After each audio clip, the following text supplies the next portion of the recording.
Tuning system performance. ওকে, এই কোয়েশ্চেনটা হুবহু আমার ব্যাংকের এক্সামে ছিল। তো এখানে আমি যে কাজটা করেছি, আমি কয়েকটা কমান্ড অ্যাকচুয়ালি রান করেছি। সো এই কমান্ডগুলো জাস্ট আপনাদের সম্মুখে আমি দেখাচ্ছি।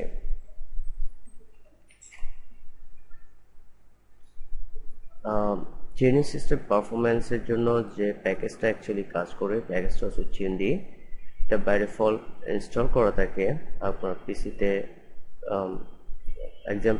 এক্সাম পিসিতে ইনস্টল করা থাকবে। দেন তারপর সে টিউন সিস্টেম যখন এটা সার্ভিসটা যখন ইনস্টল করবেন তখন এটা একটা কমান্ড আসবে, সেটা হচ্ছে tune D ADM, right? Tune ADM এর কাজ। এই কমান্ড দিয়ে আপনি দেখবেন আপনার সিস্টেমটা বেসিক্যালি প্রেজেন্টের ইনফরমেশনটা কি, প্রোফাইল ইনফরমেশনটা কি। প্রেজেন্ট প্রোফাইল ইনফরমেশন হচ্ছে ভার্চুয়াল গেস্ট। এটা এক্সাম পেপারে হয়তো আপনার ভার্চুয়াল গেস্ট নাও থাকতে পারে, আদার্স কোনো ইনফরমেশন থাকতে পারে।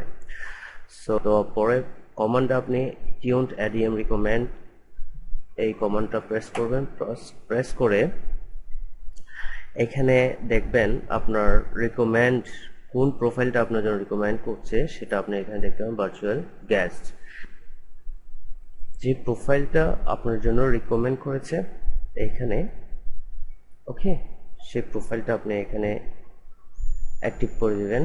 সো অ্যাক্টিভ করার জন্য দেখেন এখানে অনেক কিছু প্রোফাইল থাকবে, যেমন ভার্চুয়াল হোস্ট, তারপর হচ্ছে ব্যালেন্স, ডেস্কটপ, এগুলো থাকে আর কি। ওকে, সো আপনার যেটা প্রোফাইল ভার্চুয়াল গেস্ট যেটা আপনার জন্য রিকমেন্ড করা থাকবে, ওই প্রোফাইলটা আপনি অ্যাক্টিভ করবেন, দিবেন। দেন দেওয়ার পরে এটা জাস্ট অ্যাক্টিভ করে দিবেন। অ্যাক্টিভেট হয়ে গেল। দেন আপনি প্রোফাইল ইনফোটা চেক করেন, চেক করে দেখবেন আপনার এখানে ভার্চুয়াল গেস্ট এটা প্রোফাইল ইনফোতে শো করবে। সো এভাবে করে বেসিক্যালি আপনি আপনার টিউনিং পারফরম্যান্সের যে কোয়েশ্চেনটা, এটা অ্যান্সারটা এভাবে করে করতে হয়, tuning system performance. So thank you very much.